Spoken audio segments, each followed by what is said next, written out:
मैं डॉक्टर सुशील कुमार शर्मा, सह आचार्य इतिहास, राजकीय महाविद्यालय बुढ़ा, झुंझुनू।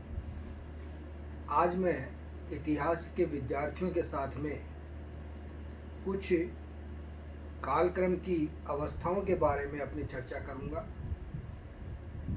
यह एक बेसिक कॉन्सेप्ट के रूप में अपन चर्चा करेंगे। मूल अवधारणाएं जो रही इतिहास की वो कैसे रही। जैसा कि आप जानते हैं कि इतिहास अपने 3 कालक्रम में पढ़ा जाता है: प्राचीन भारत का इतिहास, मध्यकालीन भारत का इतिहास एवं आधुनिक काल का इतिहास। अब अपने को समझना ये है कि यह कालक्रम कैसे बना, किसने बनाया, किन परिस्थितियों में निर्मित हुआ और इसका विभाजन कैसे हुआ। अपन अगर प्राचीन काल में चलें और प्राचीन काल की व्यवस्थाओं को देखें तो अपन पाते हैं कि जब से हमारे यहाँ पर लिखित ऐतिहासिक स्रोत प्राप्त हुए, वहीं से हमने कालक्रम को प्रारंभ माना ऐतिहासिक दृष्टि से। और वह हमारे सबसे प्राचीन स्रोत है वेद। जैसा कि आप जानते हैं कि वेद 4 रहे: ऋग्वेद, सामवेद, यजुर्वेद एवं अथर्ववेद। ऋग्वेद एवं बाकी के 3 वेदों में भी बहुत लंबा अंतराल रहा। 1000 से 1500 वर्षों के लगभग इनमें अंतराल इतिहासकार मानते हैं। इसीलिए इनको 2 सभ्यताओं में भी गिना जाता है: ऋग्वेदिक कालीन सभ्यता एवं उत्तर वैदिक कालीन सभ्यता। ये सभ्यताएं जो बनी, इनकी अपनी अपनी विशेषताएं थी। प्रारंभिक स्थिति के अंदर जब जब मनुष्य को जिन भी शक्तियों के अंदर कुछ भी मिला, उसे ही उन्होंने अपने देवताओं के रूप में भी समाहित कर लिया। वैदिक संस्कृति का उत्थान होने लगा, यह आगे बढ़ने लगी। इससे कॉन्सेप्ट आया बहुदेववाद। बहुत से देवता थे, कहा तो ये भी जाता है कि 33 करोड़ देवी देवताओं का विधान बना लिया गया, बहुदेववाद। लेकिन जब से मनुष्य के अंदर एक अनुसंधान की प्रक्रिया आई, उसकी जैसे जैसे सोच विकसित हुई, जैसे जैसे वह अनुसंधान में जाने लगा, उसने सोचा कि ऐसा तो नहीं है कि इतने देवता एक साथ अपना कार्य कर पाते होंगे। तो उन्होंने कहा नहीं, इनमें से कुछ देवता है जो कि प्रधान देवता है। तो बहुदेववाद से देववाद का कॉन्सेप्ट आया, देववाद की विचारधारा है। देववाद की विचारधारा में उन्होंने माना कि 3 ऐसे देवता हैं जो सभी देवताओं को अपने अपने कार्य करने के लिए उनको बतलाते हैं, और उसके रूप में उन्होंने माना ब्रह्मा, विष्णु और महेश। धीरे धीरे फिर इनके विचारों में उत्थान आया और ये इस निष्कर्ष पर पहुंचे कि नहीं, प्रकृति और पुरुष ये 2 ऐसे व्यक्तित्व हैं जिनके माध्यम से सृष्टि चल रही है। यानी कि बहुदेववाद, बहुदेववाद से देववाद और देववाद से एकेश्वरवाद, मोनिज्म की ओर ये सारी विचारधाराएं बढ़ गई। कालक्रम आगे बढ़ने लगा। जो ऋग्वेदिक कालीन सभ्यता थी, उसका उत्तर वैदिक कालीन सभ्यता में परिवर्तन आने लगा। जो वर्ण व्यवस्था थी, उस वर्ण व्यवस्था के कुछ जो कमजोर पक्ष थे, उनके कारण समाज में विभिन्नताएं भी पैदा होने लगी। और धीरे धीरे हमने देखा कि समाज के अंदर कुछ कुरीतियों ने भी, कुछ आडंबरों ने भी और आपसी भेदभाव ने भी बहुत ही अंदर और गहराई तक आघात किया। इन सारी व्यवस्थाओं के कारण धीरे धीरे, जिसे अपन हिंदू धर्म कहते हैं, वैदिक धर्म कहते हैं, उसकी अवधारणा के खिलाफ कुछ आवाजें उठने लगी। और ऐसे में 2 धर्मों का उदय हुआ, एक बना जैनिज्म और एक बना बुद्धिज्म। जैनिज्म, जैन धर्म और दर्शन हमारे यहाँ पर पल्लवित पोषित हुआ, हिंदू धर्म में समाहित भी हुआ। अलग एग्जिस्टेंस रखते हुए, अलग अपनी सारी व्यवस्था रखते हुए भी उसका कुछ अलग वैचारिक स्तर नहीं बना। बहुत अच्छी तरह से भारतीय परंपरा में वह चला। बुद्धिज्म, बौद्ध धर्म दर्शन चिंतन यहाँ पर पल्लवित और पोषित हुआ, लेकिन यह विदेशों में जाकर के अपना स्थायी रूप बना लिया। बहुत बड़े बड़े देश आज बौद्ध धर्म को मानने वाले हैं, जिसमें चीन है, उत्तरी कोरिया, दक्षिण कोरिया, थाईलैंड, अन्य बहुत से ऐसे देश हैं, श्रीलंका, जिन्होंने कि इस धर्म को अपनाया।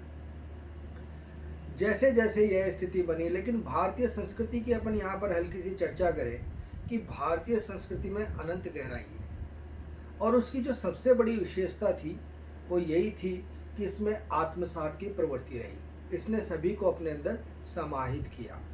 जितनी भी विदेशी जाति आए, यथा शक आए, पूर्ण आए, कुषाण आए, यहुची आई, सभी जातियों को अपने अंदर समाहित कर दी गई। ऐसे ऐसे जब कालक्रम बढ़ा, 8वीं शताब्दी तक आते आते यहाँ पर एक ऐसी विदेशी शक्ति ने आक्रमण करना प्रारंभ कर दिया, और 12वीं शताब्दी तक आते आते वह शक्ति यहाँ पर शासन स्थापित करने में सफल हो गई, और वह थे मुस्लिम। मुस्लिम एक ऐसे आक्रांता थे जिन्होंने न तो कभी किसी संस्कृति में अपने आप को समाहित किया और न ही किसी में समाहित हुए। 1206 ईस्वी में हम देखते हैं कि यहाँ पर दिल्ली सल्तनत का आविर्भाव हो जाता है, और उस दिल्ली सल्तनत में 1206 से लेकर 1526 तक 5 शासन वंश ऐसे थे जिन्होंने कि शासन किया, जिनमें गुलाम वंश, खिलजी वंश, तुगलक वंश, और तुगलक के बाद में सैयद वंश और लोधी वंश। ये 5 वंश ऐसे थे जिन्होंने कि शासन किया। 1526 में अपन देखते हैं कि बाबर आ जाता है। तो 8वीं शताब्दी से 12वीं शताब्दी तक लगातार यहाँ कर आक्रमण हुए, और इस मुस्लिम शक्ति ने ये देखा कि यहाँ पर न केवल वैभव है, संपन्नता है, सांस्कृतिक विरासत पल्लवित और पोषित है और बहुत ही उदयमान अवस्था में है, उसके साथ मैंने ये भी पाया कि यहाँ पर राजनीतिक विच्छिन्नता है, किसी भी प्रकार का यूनिफिकेशन नहीं है, एकीकरण नहीं है। उन्होंने अपना साम्राज्य यहाँ स्थापित करने का सबसे अच्छा माहौल पाया, और उन्होंने अपने आप को यहाँ पर स्थापित कर लिया। इसलिए 1200 ईस्वी के लगभग, जब से दिल्ली सल्तनत का शासनकाल माना जाता है, प्राचीन काल का इतिहास वहीं तक कालखंड में माना जाता है, और 12वीं शताब्दी के बाद में मध्यकालीन प्रारंभ हो जाता है। यह शासन आगे बढ़ा, और जैसा कि मैंने आपको बताया कि 1526 में फिर एक विदेशी शक्ति मुगल यहाँ पर आ गए, और बाबर के अधीन इन्होंने अपनी सत्ता स्थापित कर ली। बाबर के बाद हुमायूं आया। हुमायूं के शासन के दौरान कुछ अल्प समय के लिए शेरशाह सूरी ने शासनकाल किया। ये अपन जब आगे की चर्चा करेंगे उसमें चर्चा करेंगे। उसके बाद में अकबर मध्यकाल का सबसे विराट शासक के रूप में हुआ। अकबर महान के नाम से भी उसे माना जाता है। उसके लिए कहा जाता है उसने यूनिफिकेशन का काम किया, संगठनात्मक काम किया, पूरे देश को एक सूत्र में बांधने का काम किया। ये एक अलग अलग वैचारिक तंत्र की व्यवस्थाएं हैं, लेकिन कालक्रम आगे बढ़ता रहा। 1600 ईस्वी के अंदर जहांगीर के दरबार में सर टॉमस मुनरो आए, और उन्होंने ब्रिटिश ईस्ट इंडिया कंपनी की ओर से जहांगीर के दरबार में व्यापार करने के लिए अनुज्ञा पत्र रखा।